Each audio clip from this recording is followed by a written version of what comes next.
때로는 무조건 성경은 오라 라는 태도가 그 성경 안으로 들어가는 문을 막는다라는 거예요. 오히려 그럴 때는 성경이 정말 옳을까? 예수님 말씀이 정말 옳을까? 라는 의문을 가지고 그 의문이 내 안에서 선순환될 때, 그때 우리는 성경이 가지고 있었던 메시지가 우리 안에 내면화되고 체화될 수 있는 거고, 하나님의 뜻에 순종할 수 있는 그런 자유로움을 얻게 된다라는 말씀을 꼭 드리고 싶습니다.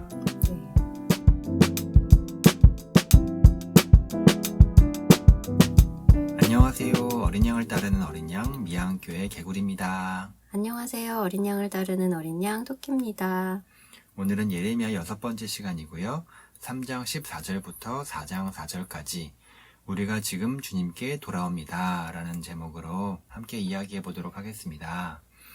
토끼님 오늘 어떻게 읽으셨나요?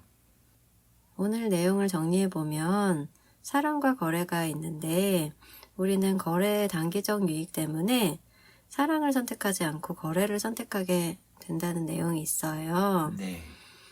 장기적으로 보면 당연히 사랑이 주는 유익이 더 큰데, 우리가 단기적 유익에 눈이 멀어가지고 네.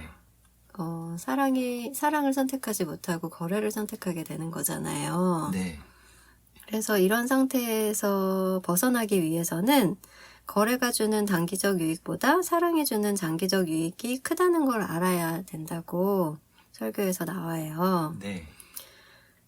그렇게 하기 위해서는 회개가 필요한데, 회개는 단순히 잘못을 고백하고 하나님께 나아가는 이런 걸 말하는 게 아니고, 오히려 차분하게 생각해 보는 거라고 개구리님이 말씀을 하셨어요. 네. 그래서 저는 이번 설교에서 중요한 내용이 합리적 사고라는 키워드가 아닐까 네. 생각했거든요. 저는 합리적인이라는 단어에 조금 부정적인 느낌을 가지고 있었어요. 좀 계산적이고 이기적인 네. 거라는 의미도 조금 담겨 있기 때문에 그렇지 않나 싶어요. 잘못된 신앙을 가지고 있어서 더 그랬거든요, 제가. 네. 네. 그러니까 신앙하고 합리적인 것과는 거리가 멀다고 생각했던 것 같아요, 무의식적으로. 네. 근데 지금 생각해보면 잘못된 신앙이 이런 합리적 사고를 못하게 하는 것 같고, 바른 신앙은 오히려 합리적인 사고를 하게 하는 게 아닐까, 네네. 이렇게 생각이 바뀌게 됐거든요. 얼핏 생각하기에는 합리적인 사고가 오히려 거래 같아 보이고 안 좋은 것처럼 보이지만, 이렇게 생각해보면 어떨까 싶어요. 하나님은 사이비 교주가 아니잖아요. 네. 그래서 사람들의 생각과 눈을 멀게 해가지고 하나님만을 바라보게 하시는 거를 원하는 게 아니에요. 네. 오히려 우리가 주체적으로 우리의 삶을 생각하고 스스로 이뤄나가기를 원하시고, 그래서 합리적으로 찬찬히 생각해 봤을 때 하나님이 주시는 유익이 우리에게 가장 크다는 거를 스스로 알기를 원하시는 게 아닐까. 네. 저는 하나님의 그러한 모습을 가장 잘 보여주는 게 바로 성경의 존재라고 생각해요. 기독교가 다른 종교와 차이점을 하나 꼽자면 성경이 가지고 있는 유일하고 독보적인 권위에 있다고 생각해요. 네. 다른 종교에서는 그 경전에도 당연히 권위가 있고 역할이 있지만, 경전뿐만 아니라 어떤 교주나 선지자의 말, 행동, 그리고 선지자의 가르침을 받은 수많은 사람들의 삶까지도 권위를 부여하고 그것을 통해서 신앙의 지침을 받는 그런 경우가 많다고 생각해요. 뭐 예를 들자면은 가톨릭 같은 경우만 하더라도 성모 마리아의 존재도 가톨릭 안에서는 굉장한 권위를 가지고 있는데요.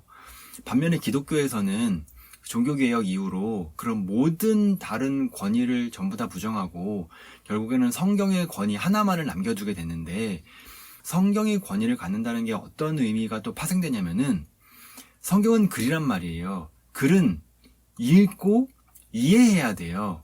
글을 읽기만 하고 이해하지 않는다는 거는 그건 글이 가지고 있는 역할을 하지 않는 거거든요. 네.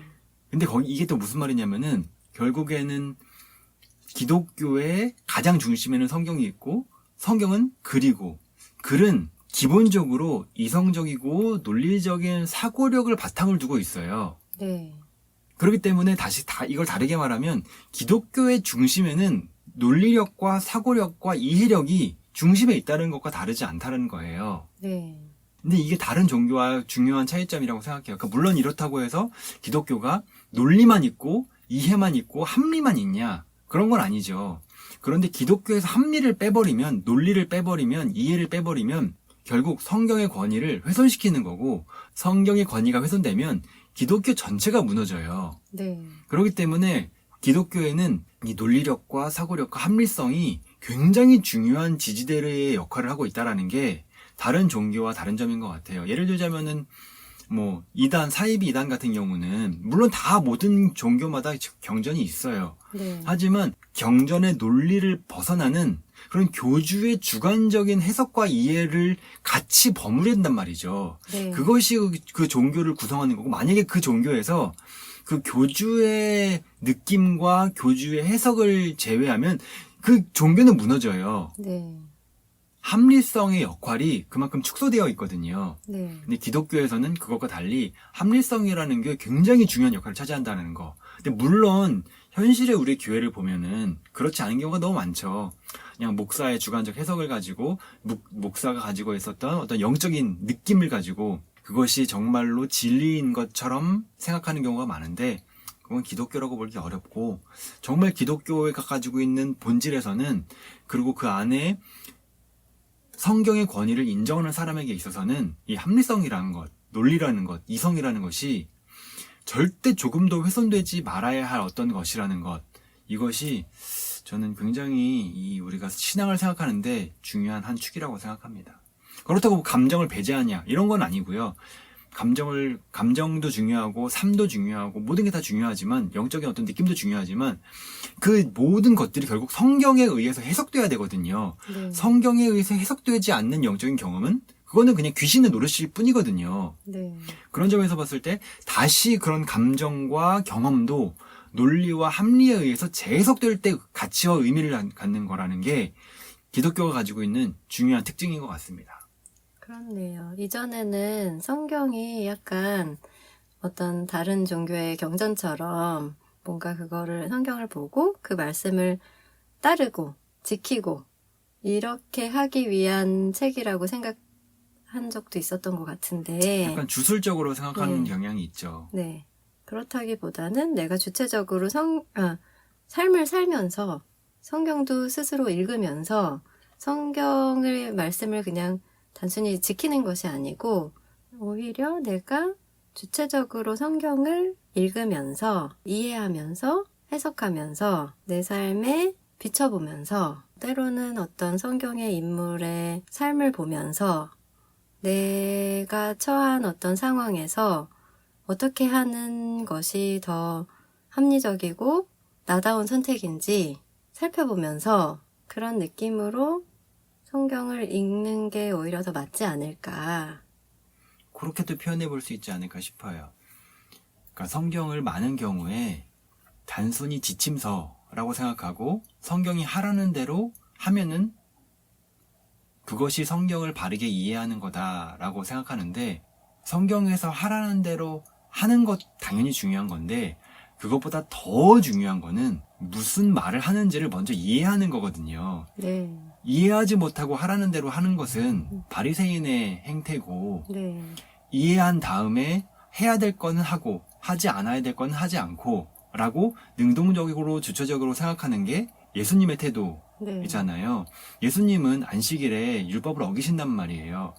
율법을 어기시는 예수님을 보고 바리새인들은 왜 율법을 어겼느냐라고 아우성친다는 거죠. 네. 왜냐면 자꾸 그대로만 받고 성경을 이해하지 못했기 때문에 나타나는 반응이에요.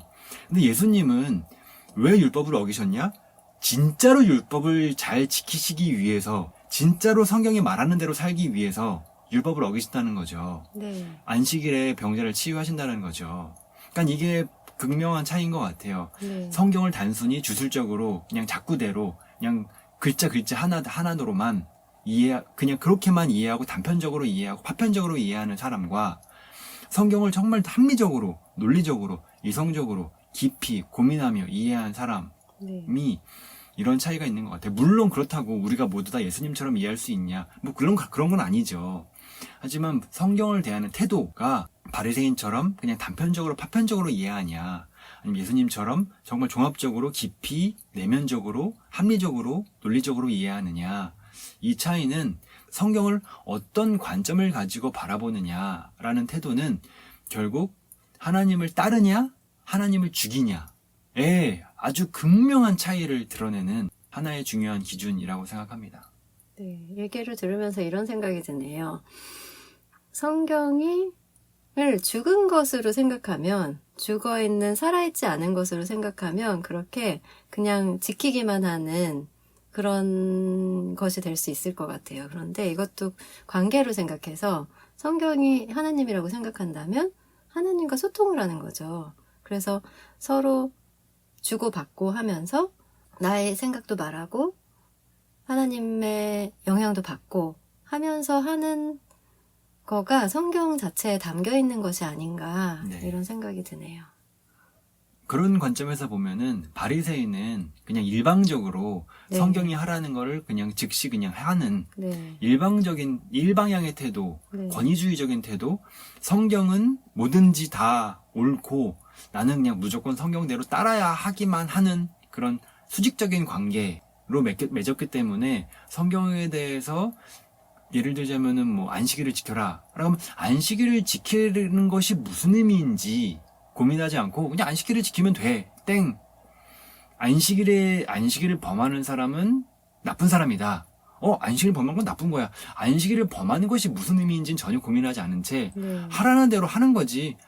성경은 권위가 있어. 나는 그 권위에 복종하는 존재야. 안식일을 따르지 않으면 나쁜 거야. 라는 그런 단편적인 생각 때문에 결국 네. 예수님을 죽였다라는 거죠. 네. 그게 결국에 하나님을 대하는 태도잖아요. 그렇죠. 반면에 예수님은 안식일을 지켜라 라는 율법 너무 잘 알고 계셨겠죠.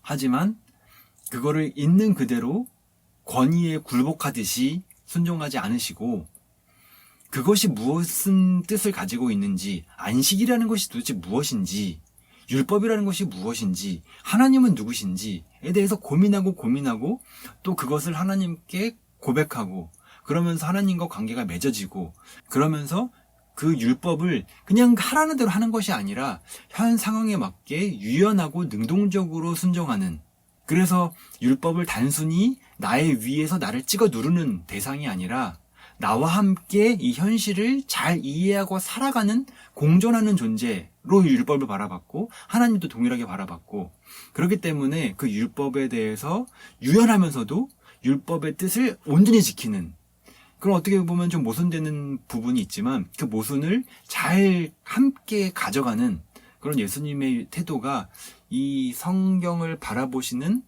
예수님의 태도 안에 잘 배어 있는 것 같아요. 네.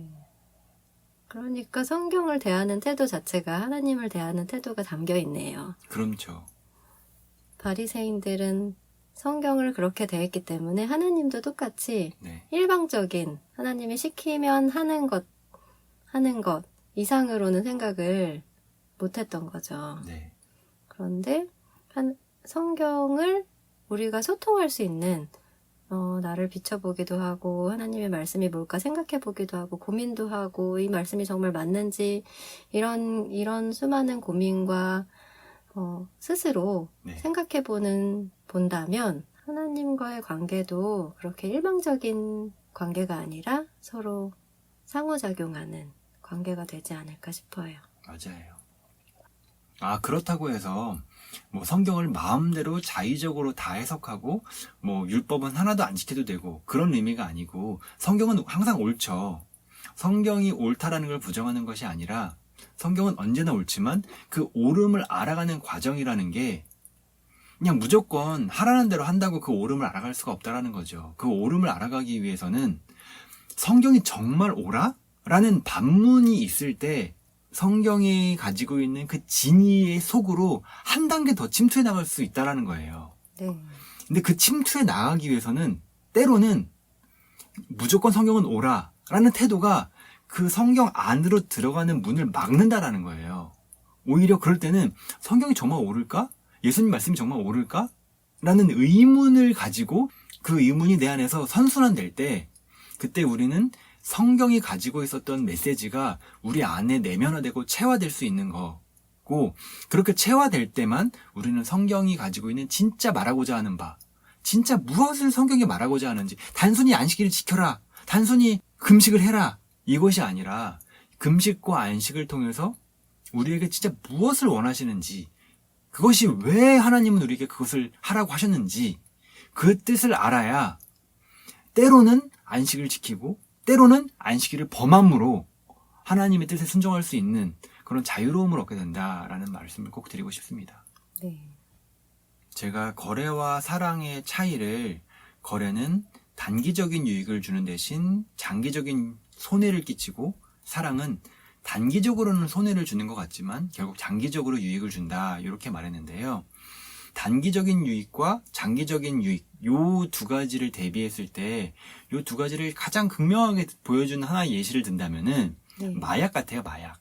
음, 마약은 단기적으로 사람에게 어떤 것도 줄 수 없는 최고의 쾌락을 주는 반면 네. 장기적으로는 마약만큼 무시무시하게 사람을 죽음으로 몰아가는 것도 없단 말이죠. 네. 그렇기 때문에 이 단기적인 유익이 주는 매력은 굉장히 큰 거예요. 사람이 감히 함부로 이 단기적인 유익을 벗어날 수가 없어요. 마약에서 벗어나기 어려운 것처럼 사람은 단기적인 유익에서 벗어날 수가 없어요. 네. 그렇기 때문에 사람들이 율법주의, 그러니까 성경을 자꾸 그대로 해석해서 성경이 하라는 대로 하는데 많이 쉽게 빠져요. 왜냐면은 성경이 하라는 대로 하면 뭔가 그 순간 단기적인 쾌락이 쫙 밀려오거든요. 아, 내가 성취했다. 내가 뭔가를 했다. 내가 하나님의 뜻을 뭔가 이뤘다. 하나님을 위해 내가 뭔가를 헌신했다. 라는 기쁨이 갑자기 확 밀려오거든요. 네. 그 기쁨에 중독이 되면 이 단기적인 쾌락, 단기적인 유익을 얻는 것에 중독이 되고 그러면은 그것에 빠져서 결국 자기 인생이 어디로 가고 있는지를 전혀 잃어버려요. 네. 그래서 결국엔 그런 사람들에게는 장기적인 손해가 와요. 대표적으로 바리새인들을 계속 얘기하지만 바리새인들은 율법을 지켜서 단기적인 쾌락, 단기적인 유익을 분명히 얻어요. 근데 그로 인해서 무엇을 얻냐? 영 죽음을 얻는다라는 거죠. 예수님을 죽임으로 인해서. 네. 그리고 이 중독에서 벗어나는 것이 얼마나 어렵냐? 이 중독에서 벗어나게 하시려는 그 예수님의 헌신과 사랑과 노력이 너무너무 싫어서 그 금단 증세로 결국 예수님을 죽이기까지 하는 그런 우를 범한다니까요. 네. 그만큼 이게 중독이 무서운 거고 단기적인 유익이 주는 쾌락이 그만큼 큰 거예요. 우리 아무도 거기서 벗어날 수가 없어요. 아무도 우리는 채소를 먹고 운동하는 것이 얼마나 좋은지 알지만 그것이 주는 단기적인 유익보다 지금 당장 튀김을 먹고 치킨을 먹고 지금 당장 핸드폰을 보면서 운동하지 않고 잠자는 것이 그것이 주는 쾌락이 너무너무 크기 때문에 우리는 거기서 벗어나지 못한다는 거예요. 그런데 신앙은 단기적인 관점으로 보면은 아무것도 할 수가 없어요. 왜냐면은 단기적인 관점에서는 손해만 있는 것처럼 보일 수밖에 없기 때문에 우리에게 보장된 것은 오늘의 생명, 오늘의 유익, 오늘의 회복이 아니라 영원한 회복, 영원 이후의 영생이거든요. 우리는 그걸 보고 달려가는 거란 말이에요. 만약에 예수님이 지금 당장의 유익, 단기적인 유익을 보고 가셨으면 절대 십자가에 못 죽으셨죠. 당장 제자들이 떠날 걸 뻔히 아시는데 어떻게 더 십자가에 죽으시겠어요. 제자들을 모아놓고 계속해서 자기가 살 수 있는 방법을 찾으셨겠죠. 근데 예수님은 그 단기적인 유익을 포기하시고 장기적인 유익을 위해서 십자가에 죽으셨고 그로 인해서 그리스도로 등극하는 온 인류의 왕이 되는 그런 영광을 받으셨단 말이에요. 그게 진짜 장기적인 유익이죠. 네. 근데 예수님이 그 장기적인 유익을 얻기 위해서 소소한 단기적인 유익이 있었냐? 예수님은 좀 극단적인 케이스지만 예수님은 아무런 단기적 유익이 없었어요. 완전히 단기적 손해만 계속 보고 단 한 번의 장기적 유익만 보셨던 분이라는 거죠. 물론 우리는 되게 연약하기 때문에 하나님이 우리를 그런 식으로 인도하시진 않을 거라고 저는 믿어요. 왜냐면 우리는 그런 예수님처럼 우리를 인도하면 아무도 살아남을 수가 없으니까요. 다 떨어져 나갈 테니까. 하나님은 분명히 우리를 아시기 때문에, 그런 우리의 연약함과 어리석음을 아시기 때문에 조금의 단기적 유익을 우리에게 주세요. 정말 미약하게나마 우리가 신앙에 붙어 있게끔. 네. 하지만 우리는 그것을 보면서 신앙생활하면 안 돼요. 우리가 봐야 될 것은 정말 장기적인 유익, 영생, 네. 죽음 이후의 부활을 우리는 보고 살아야 되는 거거든요. 네. 지금 유익이 아니라. 우리는 지금 손해를 볼 수밖에 없고 손해를 봐야만 해요. 네. 아무것도 손에 잡히는 게 없어야만 해요. 예수님은 아무것도 손에 잡은 게 없으셨어요. 몇 명 남아있던 제자들마저도 다 빠져나갔단 말이죠. 바울도 마찬가지고 베드로도 마찬가지고, 우리가 성경에서 바울과 베드로를 되게 멋있게 보지만 당시에는 그렇지 않았단 말이에요. 되게 보잘것없는 그냥 길거리 지나다니는 아저씨였단 말이죠. 네. 근데 우리는 신앙생활을 통해서 너무 많은 것을 원하고 있지 않나 싶어요. 네. 당연히 왜 우리가 그걸 원하는지 너무 잘 알죠. 저도 똑같으니까. 근데 그것은 신앙생활이 아니에요. 그것은 율법주의고 바리새인과 같은 삶이죠.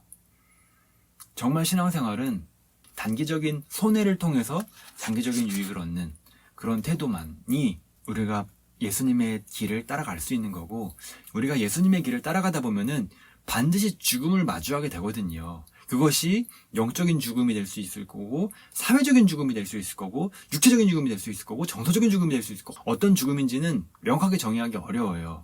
하지만 정말 내가 죽는구나, 꼴까닥 죽는구나, 그게 마음의 죽음이건 몸의 죽음이건 우리는 분명히 그런 순간을 맞이하게 되고, 한 번이 아니라 계속해서 반복해서 마주하게 돼요. 근데 그때 단기적인 유익을 기대하면 나 여기서 살아야 되는데, 나 여기서 회복해야 되는데 라는 생각이 들면 그 상황을 지나가지를 못해요. 거기서 멈출 수밖에 없어요. 거기서 한 걸음을 못 뛰어요. 한 걸음을 뛰어야, 그래서 죽음 안에 들어가야 그 안에 회복과 부활을 경험할 수가 있는데, 여기서 한 걸음을 뛰면 모든 걸 잃어버린다는 생각 때문에, 여기서 한 걸음을 뛰면 단기적인 유익을 하나도 못 얻는다는 생각 때문에 멈춰요. 네. 그러면 끝이에요. 아쉽게도. 그래서 신앙생활에 있어서 단기적인 유익, 지금 당장의 유익을 생각하는 것은 우리는 사람으로서 생각하면 안 돼요. 근데 하나님은 우리를 아시기 때문에, 우리의 연약함을 아시기 때문에 하나님은 때때로 우리에게 주실 거예요. 근데 우리는 그걸 기대하면 안 돼요. 네. 우리가 기대할 바는 영원한 부활, 그것 하나만 기대하면서 살아가야 돼요. 예수님이 그러셨던 것처럼. 그래서 이런 생각을 해보는 것도 중요하지 않을까 싶어요. 오늘 합리적 사고와 이제 장기적 유익에 대해서 얘기를 했는데, 내가 생활을 하는 이유가 뭘까? 나는 어떤 유익을 얻기 위해서 신앙생활을 할까를 네. 생각해 보는 게 도움이 되지 않을까 싶어요. 네. 저는 개인적으로는 이 고민을 하다가 결론은 사랑받고 사랑하고 싶어서 네. 신앙생활을 한다라고 결론이 났거든요. 사랑을 받고 싶은데 받을 수 있는 방법이 없고, 내가 노력을 해도 네. 사랑을 하고 싶은데 내가 사랑한다고 했던 것들이 다 사랑하는 게 아니었고, 이런 걸 알게 되고 나니까 네. 너무 혼란스러웠는데, 예수님을 알고 나니까 하나님이 사랑의 근원이시고 하나님으로만 사랑을 할 수 있다는 걸 알게 되니까, 나는 사랑하고 받고 싶은데 그러면 하나님을 믿어야지 사랑을 할 수 있구나. 그래서 신앙생활을 하는 것 같아요. 네. 제가 신앙생활하는 이유는 조금 불경스럽게 말한다면 제 자신을 찾고 싶어서인 것 같아요. 근데 제 자신을 찾으려면 제 자신을 사랑해야 되는데, 제 자신을 사랑하기가 너무 어려워요. 네. 그런데 하나님은 저를 사랑하신다고 한단 말이죠. 네. 나를 왜 사랑하실까? 내가 어떻길래 사랑하실까를 알기 위해서는 하나님을 알아야 되는 거예요. 네. 근데 하나님을 알기 위해서는 하나님을 사랑해야 된다는 거죠. 네. 그럼 하나님을 사랑하기 위해서는 결국 성경을 봐야 되는 거고, 네. 근데 성경에서는 하나님을 사랑하기 위해서는 이웃을 사랑해야 한다고 말하고, 주변 사람들을 사랑해야 된다고 말하고, 네. 그리고 그 주변 사람에는 또 내 자신이 있고, 네. 그래서 또 나를 사랑하기 위해서는 또 하나님을 사랑해야 되고, 하나님을 사랑하기 위해서는 또 나를 사랑해야 되고. 근데 이런 선순환이 계속해서 삶 속에서 일어나는 것 같은데, 저는 지금도 당장 제가 자신을 사랑하게 되고 또 제가 하나님을 사랑하게 되길 너무너무 원해요. 네. 그리고 그렇게 되지 않는 현실이 좀 답답하고 좀 짜증날 때도 많아요. 네. 그래서 어쩔 때는 너무 실망스럽고 또 하나님이 원망스러워서 아 진짜 이 신앙생활을 계속 해야 되나? 라고 회의가 될 때도 있고요. 그런데 결국 이런 단기적인 유익을 원하면은 결국 정말 원했던 제 자신을 찾는 것, 그리고 하나님을 알아가는 것을 할 수가 없기 때문에 이런 답답한 마음이 있지만 참고 어쩔 때는 좀 포기하고 그렇게 살아야 하는데 그렇게 살고 싶은 마음이 있습니다. 네. 여러분도 여러분의 신앙의 이유를 써서 보내주시면은 저희가 또 참고해서 또 다양한 이야기 한번 해보도록 하겠습니다. 그럼 다음에 더 재밌는 성경 이야기로 찾아오겠습니다. 저는 어린 양을 따르는 어린 양 개구리였습니다. 어린 양을 따르는 어린 양 토끼였습니다. 안녕히 계세요. 안녕히 계세요.